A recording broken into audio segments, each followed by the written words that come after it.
What's up, everybody? It's your boy again, and I know I'm later than usual.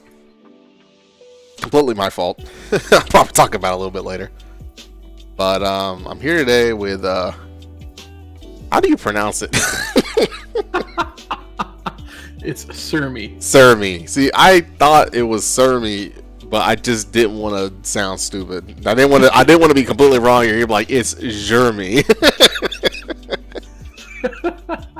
It's Surmy. Yeah, I was expecting one of those. How's it going? It's going, man. Obviously, the state of the world right now is a little crazy, but for what I got going on, I'm feeling pretty good. You know, so long as I don't catch anything, I'll be pretty fine. Just hide indoors and call it a day. Yeah, I mean, that's practically my lifestyle. Yep. So, I mean, I got Surmy in here because he is a Matcherino representative, and he is one of the guys that, you know, helps you get partnered. And I brought him in here really to talk about himself and how he got into it, and also about how Matcherino works and how it benefits the esports community, or just the community at large. It's a very useful program, so, you know, it's really good to get someone's perspective that works there to really explain it to some people that may be unfamiliar or hesitant to even try it. That's the whole purpose of this, and to see the guy that hooked me up. Like, who is this guy?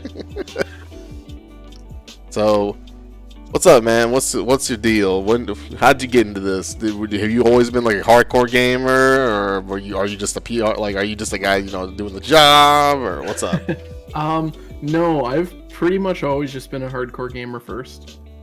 It's basically as far back as I can remember, and pretty much every genre throughout the years. I played MOBAs, I played card games, I played fighting games.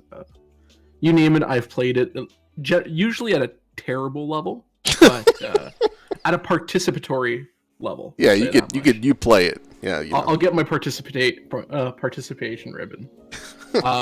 So yeah, I've like I said, I played pretty much every genre there is out there at one point or another.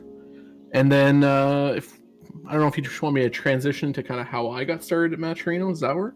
Yeah, sure. I mean, I just didn't know what you were into, so that covers that. So, like, how'd you get started with this? So I actually got started as a tournament organizer who was using Matcherino.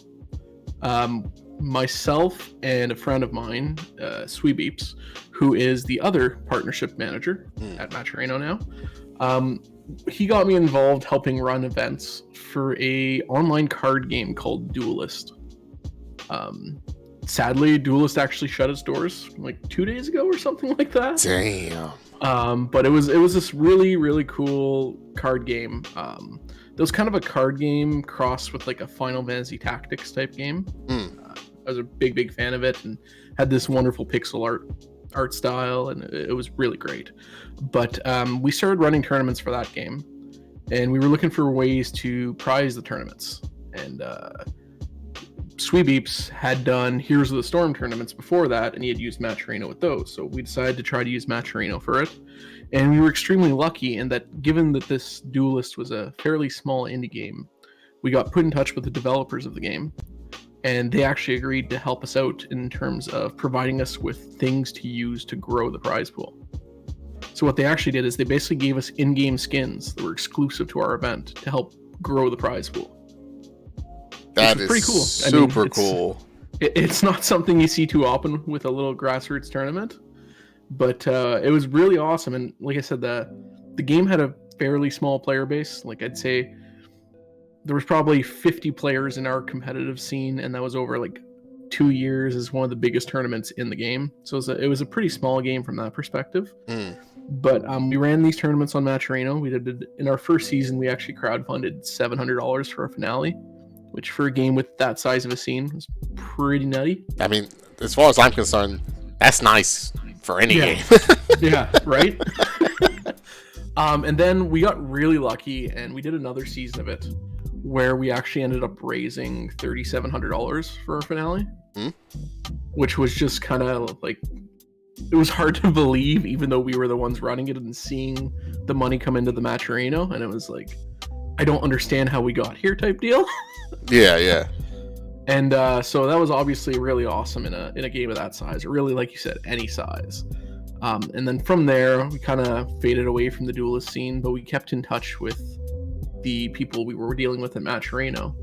And eventually, Matcherino was looking to bring on more staff, and kind of because of the success we had had running events on there, they felt like we were in a good position to help other people come on to Matcherino and try to build similar success cases. And kind of once we joined, we created what is now the partnership program, just as a way to kind of give help to as many kind of grassroots tournaments as possible, and from the small to the medium to the big tournaments. I mean, that partnership program, y'all let me in pretty, I guess, easily.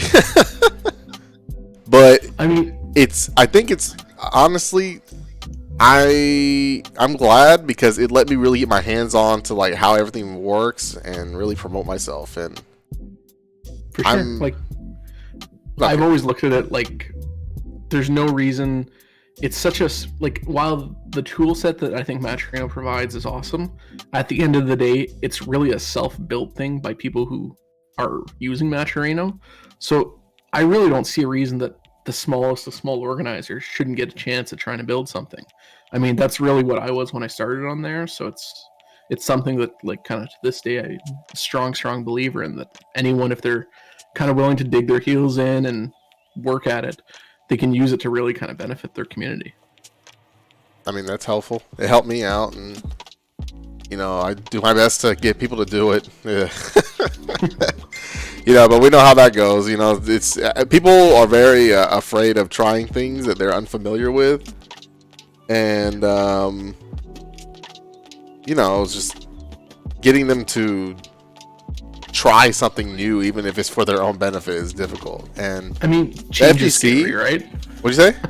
Change is scary, right? Yeah, for sure. And honestly, I didn't really think too much of it, but who put me on this was Arturo. Yep. He is the ultimate Matcherino man of the FGC, as far as I'm concerned. Oh, for sure.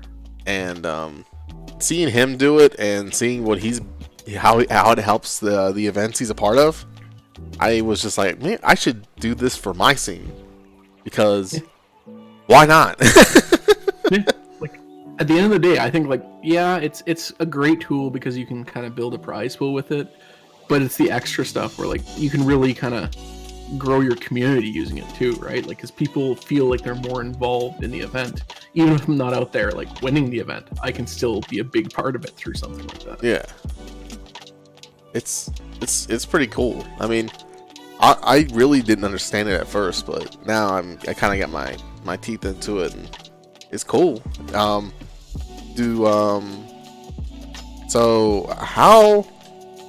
So the advertisements, I'm guessing the actual sponsor quest. What do you say? The sponsor quest, right? Yes, the sponsor quest. Yes, the sponsor quests. They pretty much what's happening is, for those who don't, aren't familiar with Matcherino, I'm guessing, from what I can tell, is that the y'all get sponsors to sponsor the Matcherino, and then then the players advertise the sponsors, and then we get revenue for our tournaments that way, right? Yeah, like the concept behind them has always been, as like small and medium-sized events, it's really hard to get sponsorships. It's really hard to get kind of companies talking to you or willing to work with you. Yeah. So from our perspective, we can kind of say, hey, none of these, there's no NLBC in here, right? Like, no one's pulling 10,000 views or 5,000 Yeah, views. yeah. But as a group, everyone is additive together, and they become kind of this bigger force than they appear. So because of that, even the smaller and the medium-sized organizations get to work with these sponsors. It's kind of that's what we're hoping our bread and butter continues to be, is just getting people partnered with sponsors. Honestly, I'm trying to be more active in it.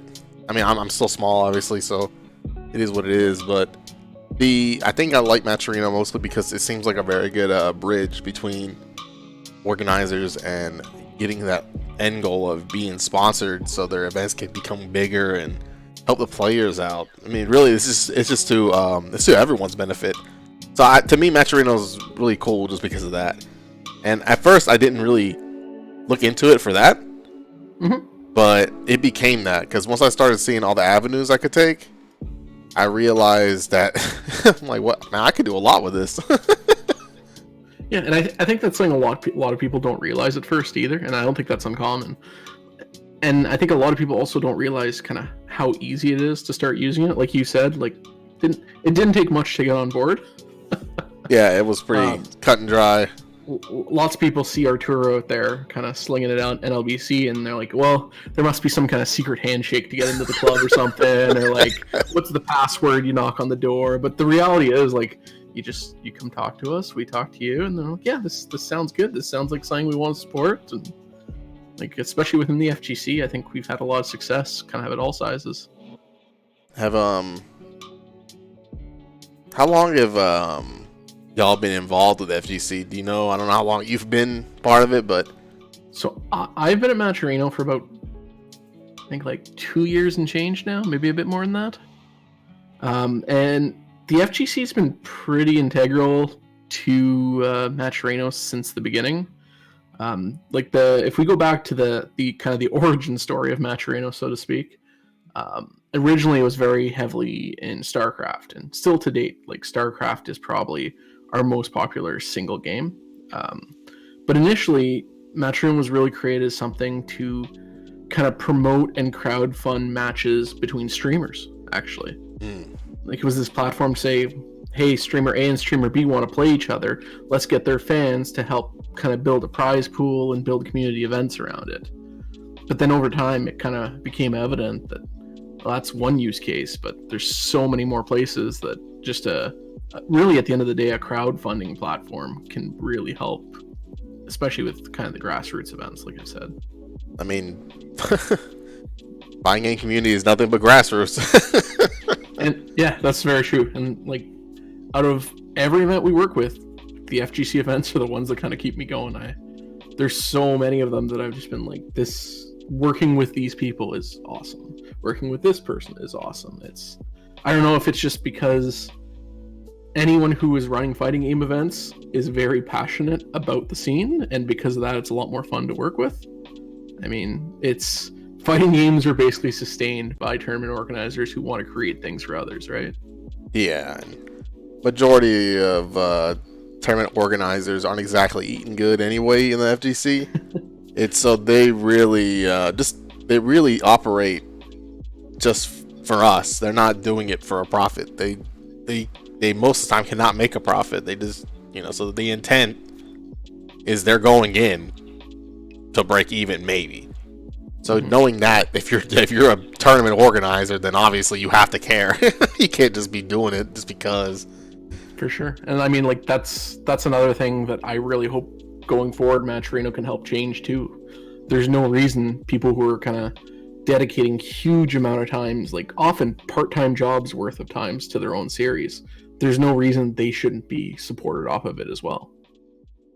The obviously you have another there's a second way of revenue is for the TOs, is that for everyone that does their sponsor quests, they get a little, they get something out of it. It's not much, but if you were to consider how many people watch a tournament, let's just say someone watches I don't know, CEO, and there's like 25,000 viewers, and everyone did the Matcherino, then the TO or the streamer or whoever is managing the Matcherino could come out of it with like a little bit of extra money. For sure. And like that's another thing we've worked towards, is anytime we bring on one of these sponsors to try and support events through quests, we make it evident to them that yes, it's important that some of this money goes into the prize pool, but we also want to have portions of these quests going to the organizers, so that the organizers have incentive and to keep doing it. And like, let's face it, a lot of tournaments, the organizers are paying for the equipment all themselves out of pocket, and it's, oh yeah, for sure. It's an expensive endeavor. I mean, I know you were telling me about your microphone. Yeah, this setup that I just bought just for the commentators, which is gonna be me and Well, it doesn't have to be me, but it's probably gonna be. It's always me and someone else. But just for us, it's for a good quality, just good quality sound. It was like $550 for the mixer and the 2 headsets. And obviously, if I had just got whatever, it wouldn't have sounded as good because I already was doing whatever, right? But I'm trying to raise the production value of the stream so that more people watch it, and then more people watch it, and then get more sponsors. So you have to make an investment, and you don't see those returns immediately. I mean, a lot of it's pride too, right? Like you want to put forward something that you can be like, yeah, I'm fucking proud of this. Exactly, it was exactly true because I don't like putting out anything that makes me look like I half-assed.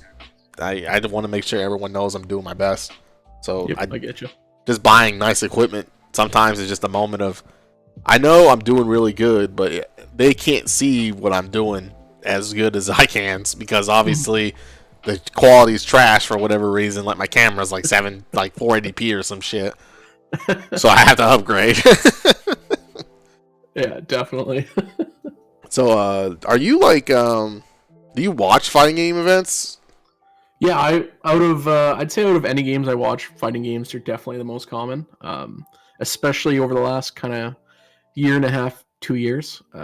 Because I've been involved in so many events, I kind of started watching them more, and I started enjoying them more, and it just kind of spiraled out of control to where generally I have some tournament on in the background when I'm doing anything.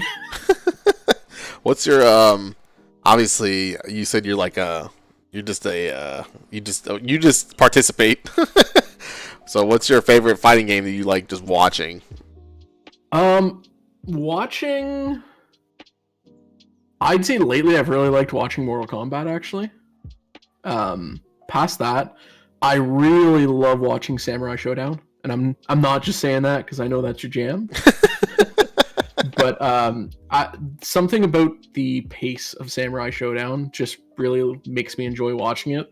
Maybe it's because it's just easier for me to understand the execution, and it's more kind of strategy and mind games, and that's the type of stuff I love.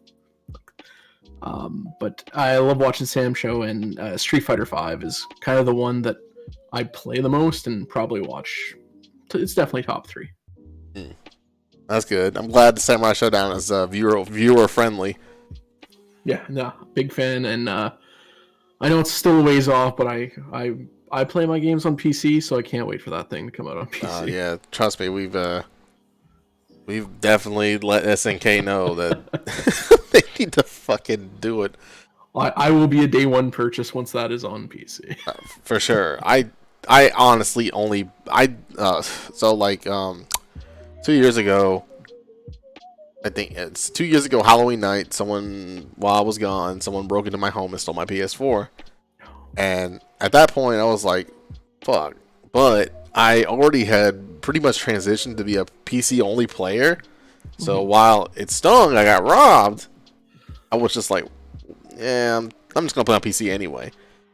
Then, Samurai Showdown came out. And I was like, I ain't buying this fucking PS4 again for this shit. And then I was like, they're gonna release the PC version in like 6 months, and then I saw they ain't gonna do that shit. I was gonna say that is a long 6 months.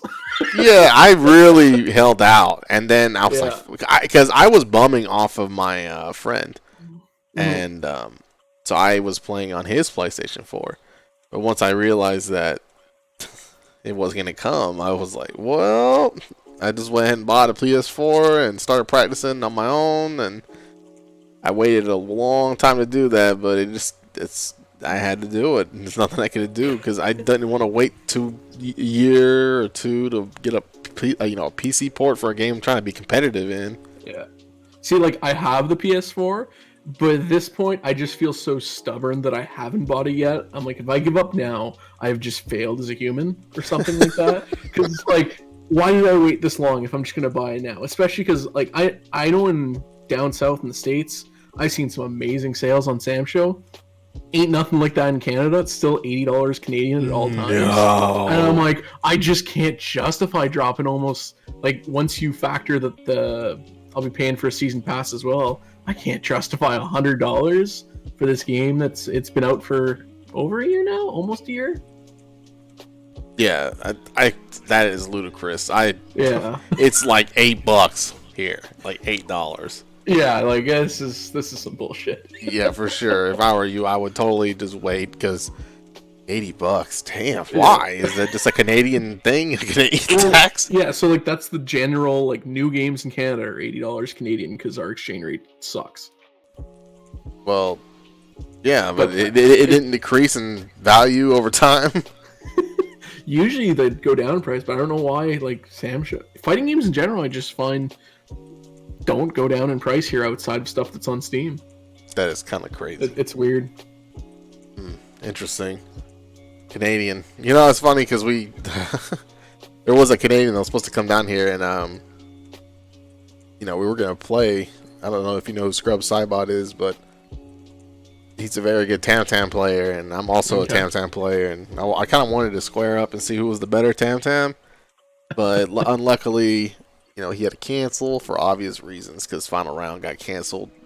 Yeah. Earlier today or yesterday. I can't remember if it was this morning or yesterday. I think it was this morning. I think it was this morning, and it's kind of disappointing, but For sure. honestly, I'm glad he did that because, you know, if he did it at a loss, so it's respectable that he decided just to take the loss and make sure everyone didn't do anything that would make them, you know, unsafe. So, For sure. That's like I live in Atlanta, so that's just a big ass airport. The worst possible place. Yeah. But yeah, I'm cool. That's cool. I mean, I wish Sam Show was cheaper for you. If only it'll get there eventually. I'll just be. See, the thing is, I don't mind being behind the curve because I know I'm gonna be a dumpster anyways, so it's fine. You never know, man. This could be your game. You never know. This could be the one. Yeah. Honestly, I'm glad this Matcherino exists because now with the issues we're going through right now in society with the virus now I'm kind of more interested in doing more online tournaments. Mm-hmm. And this is a good way to generate revenue for online events. Yeah, definitely. I mean, I know. I think the last episode of your podcast, you had Jeff on, and Ronan Rumble's been starting to go through Matcherino as well. And like, I love getting those events on because they're just, especially in, like you said, with how things are right now. I think online events are going to start to have a lot more attendance in spite of netcode. Yeah, man, so bad. Yeah, it's a shame, but I mean, I think so far at least it's been, not to get too deep into it, but I think it's been the smart decision. Like this, it's a terrible situation for everyone, but it could be a lot worse if kind of stuff just keeps up like that. Yeah, you're right. Hopefully I can convince everyone that Matcherino is a thing to invest in. It really is. It definitely is. People being scared of new things or not willing to try new things. But I'm getting there. Everyone's kind of understanding now. Like, this does help, and I think really what drove it home is you know, I've been doing Casa de Sam show since November maybe, or maybe December. I can't remember. And it was like weekly, but there was never a prize pool or anything. It was just a free round robin. We all played each other and went home. But now there's a pot.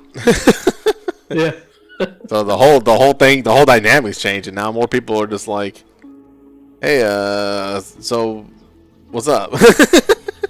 Y'all doing that casa again? Suddenly they're like, I just need one more hit of that casa.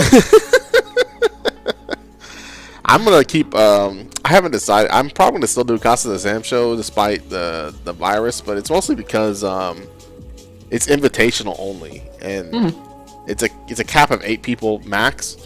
So the only people that are gonna be coming are people I know, and the people I know aren't gonna just fucking walk in here sneezing on me.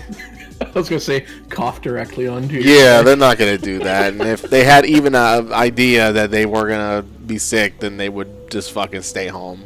Yeah, for sure. So that's the only reason why I would even go. I'm even going through with it. The Makes sense. if not the worst, if it truly becomes worse out there, and it's just I can't get around it, then I'll just do a local online event where only people around Georgia can enter, and I think that'd be a fair compromise considering how trash netcode is. I think it'll at least work within the same state. You know, we live only like 10 miles, which it shouldn't work. I was gonna say you always hope, but somehow there's always disappointment. Yeah, you'd be surprised how many times I play somebody locally and just start skipping like fucking crazy. I'm just like, damn, this shit sucks. I never forget it. I'll never forget when I played one of my boys locally in Samurai Showdown. I was like, I can't do this shit anymore. And the other day, like I think sometime around, I think it was like in like November, I guess. And and Jimmy Bones was learning a character, and Jimmy Bones was like, hey, you want to play? And I was like, yeah, I'll play. And Jimmy Bones lives in Canada, and it was like flawless. And I was like, why? It's that Canadian internet. It's more like refined. You would think that, but I played Scrub Cybot, and that shit is laggy as fuck. I just don't understand the netcode for this game at all. It's so crazy what decides if it's gonna be good or bad or what. So crazy. Yeah. I mean, I think a lot of it too, let's be honest, like internet infrastructure is still kind of garbage. No, it's trash. That can't help. Like I think in Canada we don't have it quite as bad in terms of stuff like bandwidth caps. They're still fairly rare, at least where I am. But like I'm playing a game and I'm watching my ping and I'm like, what? This server is like 200 miles away. Why is my ping 250? Yeah. It's funny. Yeah. I wish that I wish the Samurai Showdown at least showed us the latency, but it doesn't. So we're really taking a guess half the time just how fucking shitty something is. But you know, it's fine. They know now. Like SNK knows. So if they just don't do it again, it's just pure negligence at this point, and I'm probably just gonna cut my losses on that. Cause I mean, I might just be like woefully ignorant or too Canadianly positive, if that's a thing. But like, I feel like in the last few years, a lot of devs have kind of stepped up their game on netcode. Like, we've seen games implement GGPO like post-release. yeah, When did we ever see that before? It seems like they're at least starting to take it more seriously. that's true. Still a ways to go, obviously. Oh yeah, But even like I said, the main game I play is Street Fighter, and they had a patch fairly recently now. And honestly, since then, like my experience has been real good. And now, first, let's kind of put some air quotes around that like my version of real good and someone who's good at the game's versions of real good is very different. Mine's like, oh, Chun-Li doesn't teleport on the screen anymore as if she's Dhalsim. This is that game is yeah. So I want to give that game a pass, but it's just damn, they let that shit suck for 4 years, because it's not like we didn't let them know it was trash. Everyone let them know that the rollback was trash, because it used to be unplayable, and it was unplayable for so long. And then suddenly someone made a patch and fixed it, and then Capcom found out that someone fixed the shit and then banned it, and then put their patch in, which doesn't technically fix it, but it was enough to make a positive change of some kind. And yeah, I might be in a very minority in that I think the fan-made patch was great because it created movement, but the fan-made patch made it, I think, online a much worse experience because it was just dumping all the latency on PlayStation 4 players. Yeah. Like the game was like I have a copy for PC, and that is the one I do actually have for PS4. And while that patches out, even in the trenches that I'm in, trying to play ranked was unplayable on PS4. Yeah, it's This you both had to have the patch. If you didn't, exactly. then you were done. But when I had my patch in, and I played one of my buddies who also had the patch in, that shit was flawless, and it was perfect, no problems ever. And if there was a problem, it would slow down just a hair, and that would be that. But I mean, once again, I'm hopeful that kind of now that they've made some improvements, they're going to stick on it. I definitely know there's people trying to fight the good fight over there, but in any large company, that's a hard thing to do. Yeah, for sure. They have to somehow convince the people that believe their game is done that it is in fact not done. It's fine. Yeah, but it's tough. Hopefully the guys at Capcom, keep working on it, and for that matter, any FGC dev, like, yeah, especially given everything that's going on right now, let's get better net play. Yeah, for sure. This is definitely a moment in time where net play, all the shit they were talking about, it's fine and whatever. It's definitely gonna show itself, because that's all we're gonna be doing, and we know that the shit's trash. So like, they can't trick us, and hopefully they just take it as like, okay guys, we get it. Like, we get it guys, it's trash, we'll fix it. And hopefully that will lead to the rollback being implemented correctly in the next games. We'll have to see on that. Ideally, or better GGPO, right? Yeah, I mean, even if, like, let's just say Matcherino, like, related, like, the amount of online tournaments that would be more appealing to people would be astronomically higher, and I mean, more opportunities for Matcherino to, like, bring money in for the local scene. And it's just such a missed opportunity that we can't play online. It's a big missed opportunity. Most video games that are multiplayer have some kind of online league of some kind, and it's fun, and or at least playable. We can't have online. I mean, we can. It's just trash. I think the thing too, like, let's be honest, fighting games have a much smaller window for bad netcode. Yeah. Like, if I'm playing, try to think of a good example. If I'm playing NBA online and the netcode's not great, I don't think I'm gonna notice. Like, if I'm playing, I play a lot of Dota, which is a MOBA. When there's lag, I don't really notice unless I'm flat out getting disconnected. But in a fighting game, like, things slow down a bit. Oh, you bet I'm noticing. I mean, you're trying to hit that one frame link. That throw.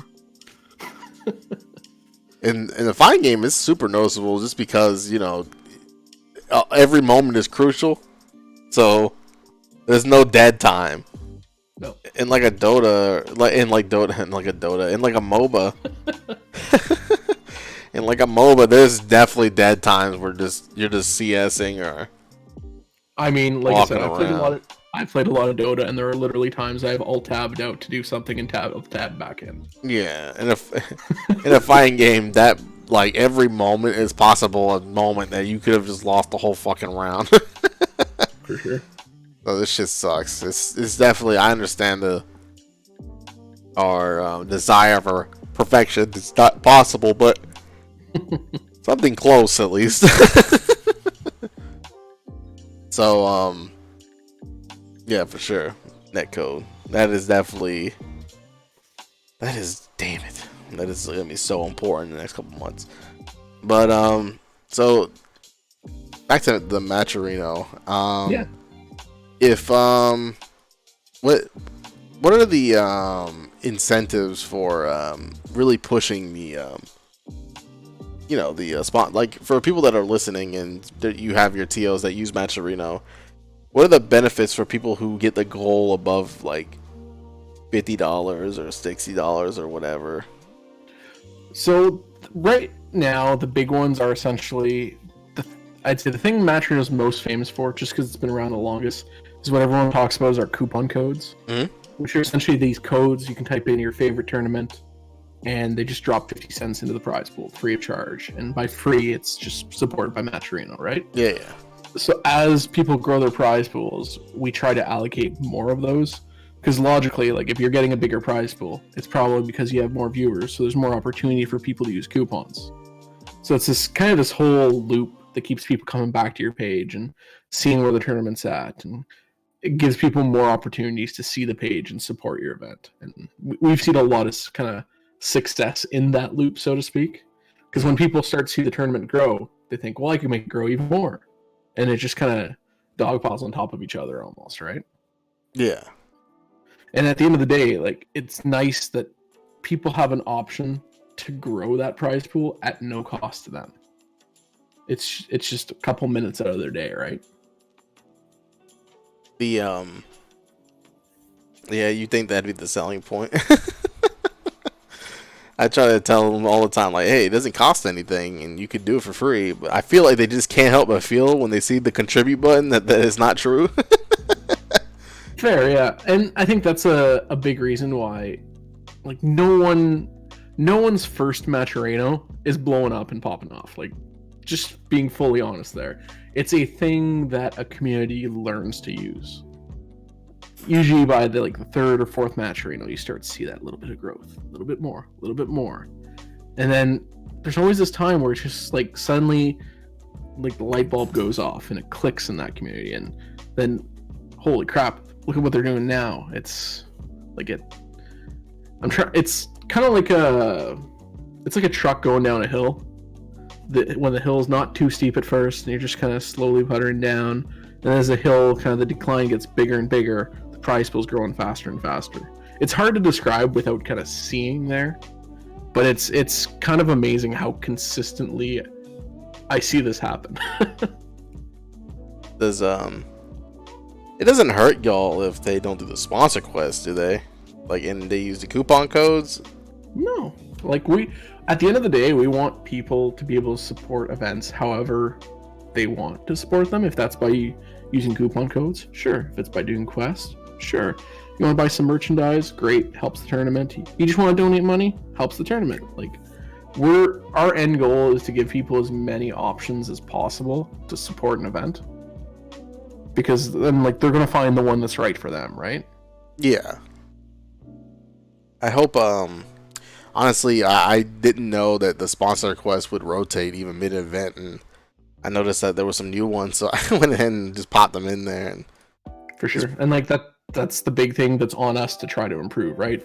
Like, we want to keep getting these new sponsors, because in theory, the more sponsors available to you, the more options available for people to do quests, the more ways to support, kind of the more the prize pool can grow. I'm hoping that eventually I hope I can get mine eventually to be like that, where I'm just big enough to like get more coupon codes so I can get more people interested. Like you said, it's like a cycle, right? It's like sure.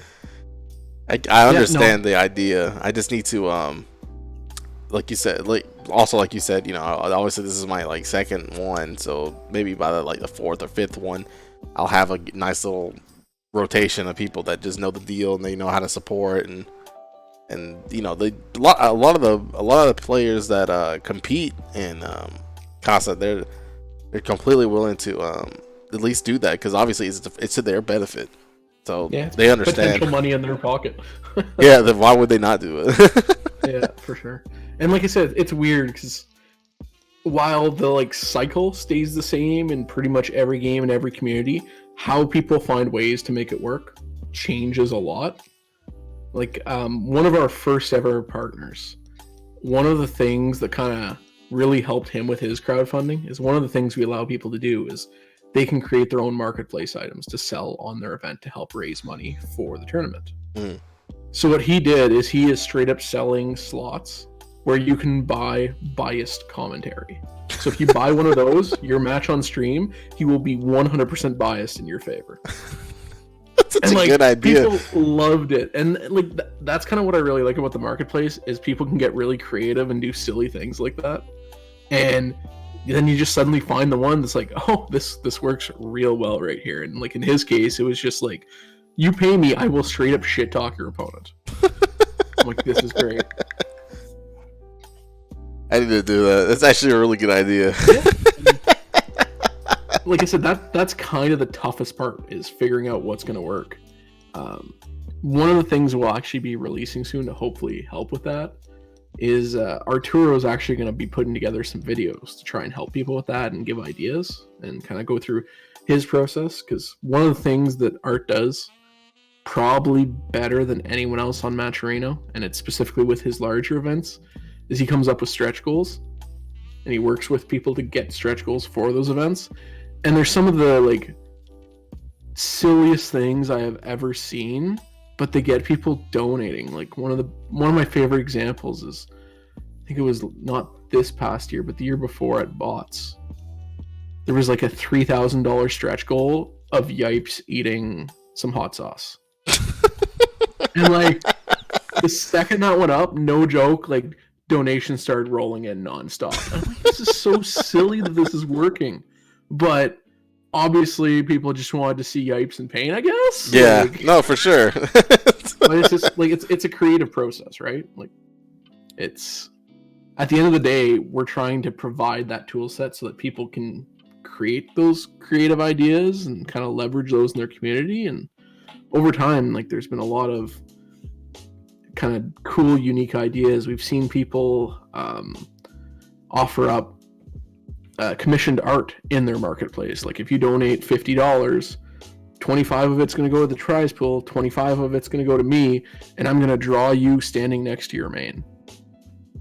Just cool stuff like that. And people like, especially in communities, there's often community members related to the tournament. They're like, yeah, I'll pitch something in to help there. Like I can give you a service that you essentially will use to help raise the prize pool. It's just, like I said, it's a platform to kind of get your community to help you in a way. No, it's totally cool. I like the idea. I just need to I never really thought about like the other creative ways to get people to donate. Obviously I'm still kind of new, but like maybe in the next couple ones I'll have something good and see if they'll stick. I'd liked it though. I did like the marketplace when I was going through it. I was like, wow, you really can just put anything on the marketplace. Yeah. And like we've worked in the past and we continue to work to find sponsors to provide things for the marketplace too, where the sponsor will get a cut of it and the tournament will get a cut for its selling. Yeah. I'm not sure if you're familiar with a company called Collector Cup. No, I'm not. They sell these like officially licensed shakers with like Street Fighter characters and Dragon Ball Fighters characters on them. And we actually have them on our marketplace, so you can attach them to your event, and when you sell one, you get like $4 or $5 to your prize pool. And it's nice because like these are things people might be interested in buying regardless, right? Yeah. So we hope to add more things like that over time too. I mean, if you get themed things like that, then for sure people will bite, because you know people are always like buying personalized things like that, like characters and they play and stuff like that. For sure. I need to go to that marketplace. I need to see what's on there. I just picked the Matcherino hat and shirt because that was the most obvious. For sure. Well, and the nice thing is with stuff like that too, like we understand like those selling help us get our name out there, and because of that, we subsidize like 90% of the cost. So almost all the money goes to the tournament because you're basically just doing us a favor, right? Yeah. So we figure like we don't need the money from this. Like we'd rather it goes to boosting these prize pools. That's totally helpful. I noticed that the percentage for people who actually do buy that Matcherino hat, I mean, most of it goes to the pot. Yeah, usually it's like we get the shipping costs and like maybe another $1. I might have to get me one. At the end of the day, like if prize pools go up, we win. So it's in our best interest to help everyone, right? So for people who are trying to improve their let's just say that I don't know what do the coach call him? Okay, let's just say Johnny Donuts. Johnny Donuts. Yeah, I think that was we have a guy named Coach that I think that was his like generic guy name. We call him Johnny Donuts. So, man, this is great. So let's just say Johnny Donuts wants to promote his event. Does Matcherino do anything to help promote events? Yeah, so for sure, we whenever we see people running Matcherinos out there, we help. We retweet where we can. We try to kind of help co-promote as much as possible, and just in general, we do what we can. I know that's pretty vague, but yeah, the big part is just social media. We like to help out there because it is a place where we have at least a bit of reach. Yeah. So, and I myself, I try to tune into as many partner events as possible and tell others about them, and that's kind of just a little bit I can do. No, I appreciate it. I see that y'all retweet stuff every now and then, and it does help. I mean, the more eyes, the better. Obviously, if you're someone like Arturo and has like fucking 80,000, then you may not need help. Yeah, no, Arturo helps us. He does, trust me. Arturo is the man. I for sure like all of it was, I only came here because of that dude and how adamant he was about how good this shit was. So I had to come at least try it for myself. And so far so good. I'm pretty happy, and everyone I've talked to in the Matcherino, like in the coalition. Coalition, I'll take it. They've all been pretty cool. I just need to take some time with it and improve it. Are there any plans to oh, sorry. Are there any plans to like make the tournament functionality in the market, like not the marketplace, in the events, like more open to different kinds of tournaments? I mean, at this point, I'd say it's very rare we would say no to some type of tournament. We've had fundraisers for there are a lot of games that I did not know existed until someone ran a Matcherino for them. I'll say that much. Like, and to be honest, those are my favorites because usually I find out that, hey, this game I have never heard of has thousands of people playing it. Like, there's one called Custom Robo Arena. Oh, that game. See, everyone seems to know it from like the 3DS era or the Nintendo DS era. But like, turns out they have a super legit competitive scene. They at CEO last year there was a custom robo side tournament, and they bring it out. I think they bring it out every CEO, and it's a pretty popular game. I mean, it's a cool ass game. It is a super cool game to watch because like there's nothing else like it. It's very different. But like that's the stuff I love. Same thing. We have some guys who have been running Def Jam events, and like I love watching that just because that game is like, what is balance even? It's like that. It's cool to see so many games kind of not necessarily get a second life, but get like a bit of additional support through Matcherino and kind of be allowed to thrive again. Yeah, it just gets that extra little juice it might need to, start pumping again. But I want to put my stuff on. I want to run my event on Matcherino, the brackets and all, but y'all don't have a round robin function. Yeah, our brackets are still pretty early in beta. We've started with single limb and double limb. We definitely do have plans to bring round robin forward as well. It just kind of we started with the easy stuff until we can have a product we're happy with, and then we're going to be working on stuff like round robin pools and all that good shit. Yeah, it's actually pretty cool. Is that one of my biggest complaints about Smash GG is that you can't fucking look at someone's profile and see all the damn tournaments they ran. But on Matcherino, the first thing not even the donation portion, but for one of the first things my friend noticed, he was like, "Oh, cool! I can actually see everything you ran." Yeah, it's and that's a place we want to continue to improve. Like we like the idea of you having like, here's my history of events. Like I think that's a really cool thing personally.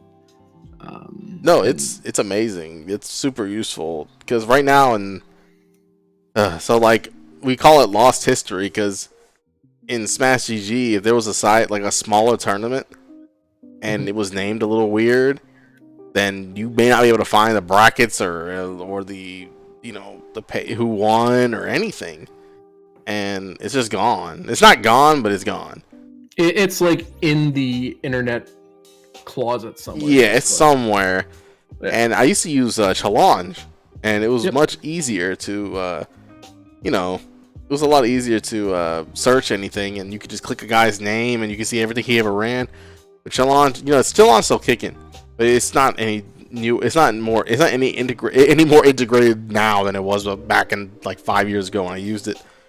For sure. But like, obviously, one day we want everything to kind of, you go to the Matcherino page and everything's there. But that's a lot of technology, it turns out. yeah, I don't blame y'all. But yeah, like that is still the end goal, and that's why we have the bracket beta out there.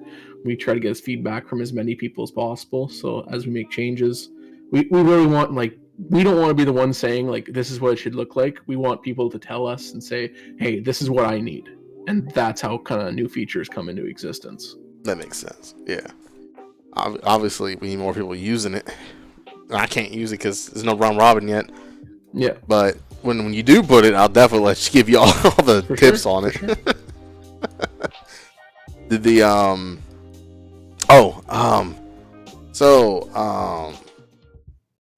I forgot to mention. So as for the tournament function, do you know if I haven't, obviously I haven't been able to try it because all my stuff is round robin. Yep. But does it save like seeding or anything, or is that just something else that might be working in the future? That is definitely on the wish list, as well as being able to kind of calculate seeding based on past events and importing your own seeding.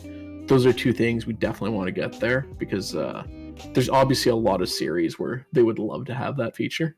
I know right now a lot of events basically have a bunch of spreadsheets on Google Docs that they calculate seeding off of. And I feel terrible for everyone who does those as someone who has created those in the past. The honestly, that's cool. I mean, if y'all eventually do put it all together and become a one-stop shop for tournaments, that would be super cool. Because right now, I feel like I'm bouncing between 3 different things. I'm bouncing between Challenge, I'm bouncing between the Matcherino page, and then when I'm not hosting, I have to look at Smash EG. Yeah. That's where everyone's at. But if Matcherino got to the point where it was everything I needed in one, man, that'd be amazing. Let me know when y'all get y'all stocks open. I mean, we always originally was always looked at as like, what is the thing we can do that no one's really helping out with their right now, and that was prize pool, and that's kind of why it started with the crowdfunding, right? Yeah. And then as that's kind of become more mature, almost, it's been like, well, what else do people want? And the biggest thing has always been like, let us log into one website for everything. Nah, you're right. I mean, no one wants to jump around everywhere to get shit done. Yeah. If we could just have one place to get everything done, then it'd be no worries. I mean, obviously, to me, the prize pool thing is 100 times more important than anything. Because like people want to get paid. Yeah, exactly. That's definitely the prime directive for most people just trying to get through these tournaments. So it's also nice to have like an incentive for people to give it their best at an event too, especially for like right now, like the fact that I don't charge for my event at all, and there's still a prize pool is pretty big. A lot of, it's almost like, hey, you didn't pay anything, but here you go for being good. Yeah. Well, I mean, and the thing that like I've always taken a lot of pride with in terms of how the prizing works, and this goes back to when I was just an organizer as well, I loved it, is the fact that like you can pay out as soon as the event is done and people have their money. Like, yeah, that's good. There are so many horror stories I've heard from people about people waiting like 6 months to get paid or a year to get paid. And it's just like, that's not right, man. No, it happens, trust me. And I've been fortunate, and every time I've won, I've been paid within a week or right when I won. Yeah. But oh man, it's like I think recently there was a tournament that we had in Georgia. Not Georgia. Or was it Georgia? I can't remember if it was here. Either way, it happened in like December or November. I think it was November. A lot of shit happened in November. And No one got paid. I still don't think everyone got paid. And it's like, what? Like, come on now. Like, I mean, you took my money. You took that shit the first day. I mean, this goes back a while now, but when I was in college in like 2011, I recall it. Of course, we're in Canada, so we don't play real normal games. We play NHL. I played in an NHL tournament at our college. I won $500. That was in 2011. I still have not been paid. No. I have basically just given up. I'm like, just give me my diploma so I can leave, please. Did you ever ask him recently, like, hey, what happened to that money? I think the last time I asked was like 2015. I don't know anyone who actually works there anymore. I'm just like, yep, I'm never getting that. That's fucking sucks. Damn, imagine being the NHL champ. Getting paid. I think we're actually lucky in that fighting games is probably one of the better areas for people actually getting paid. Like if I look to MOBAs and Dota, there are so many stories of teams waiting like a year to get paid, and like these are not small prize pools either, so they're life-changing prize pools, but they're waiting a year plus for them. I know it's brutal. It's brutal. Can you imagine trying to get a paycheck for your job and then just like yeah, we pay annually. We pay annually, but we don't know when during the year. At some point, you're just gonna slide that in there, and you're like, "We're good now, right?" Like, I don't know. I think I starved for the good 6 months. You're like, "Where's my interest?"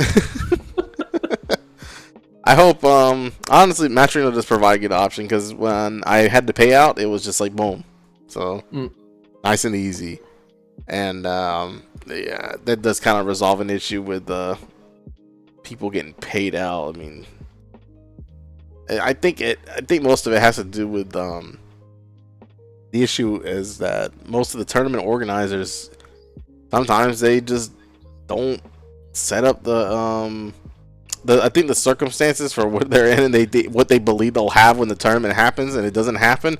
They scramble to come up with money. Well, I mean, sometimes, especially on the sponsor tournaments, it's the sponsor needs to pay the TO, and the TO needs to pay the bills, and then the prize pool can be paid. Yeah, it's just like you're waiting for all these dominoes to move, right? Yeah, and if you're unfortunate, the last domino, you got a little bit of time. Yeah, exactly. Before that shit falls on you. But and like kind of similar to that, that's the other thing I really like about how we handle things is you can go to a tournament page and you can see exactly where every penny is going. Like it's super transparent, and I think a lot of players appreciate that too. Yeah, it's nice to know that people aren't just like fucking making money go disappear anywhere they feel like it. Like $1 for first place, 50 cents for second, and $180 for me. Peace. Yeah, be third, 180. Yeah. But yeah, transparent is nice. Everything's nice. I like everything about Matcherino so far. I hope that once y'all get the round robin function working, I can test that out for you very thoroughly, and we can make the site even better. We'll see. I mean, I don't know how old is Matcherino now. Like, what's that's a question that I should really know the answer to. I know how long I've been at Matcherino. I want to say Matcherino was founded. I think it was a year and a half before I joined, or something like that. So I'm going to say around mid 2017, early 2017, but I could very well be wrong. But like really, kind of all the grassroots events and stuff have really been the last like 2 to 2.5 years. Like we've really tried to open it up to make it so everyone can have access to Matcherino. Well, I mean, it's still a relatively new site then. I was just curious as just how new it is, and it makes sense that people don't know what the hell it is because it's still new, even though it's only like 4 years old probably. That's still pretty new. I mean, kind of the exact point I thought like we've made it, we are somebody, is when I start seeing Matcherino memes. Like I saw the one you posted, and I'm just like, this is amazing. I am saving this.